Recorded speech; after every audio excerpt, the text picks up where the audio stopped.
Hello， 大家好，欢迎来到养生真经。最好的药就在我们自己身上。中医文化博大精深，我们通常都知道有拔罐、有刮痧。今天呢，跟大家分享一个传统的养生方法——灸痧，可以帮助我们缓解感冒咳嗽嗓子痛还有上呼吸道发炎等等一些现象。用一手食指和一手中指呈前行，对我们这里进行灸，蘸一点水或者刮痧油。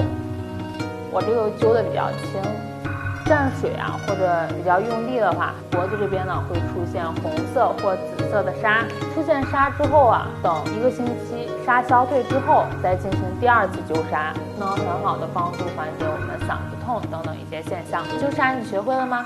今天养生真经就到这儿了，我们下期再见吧。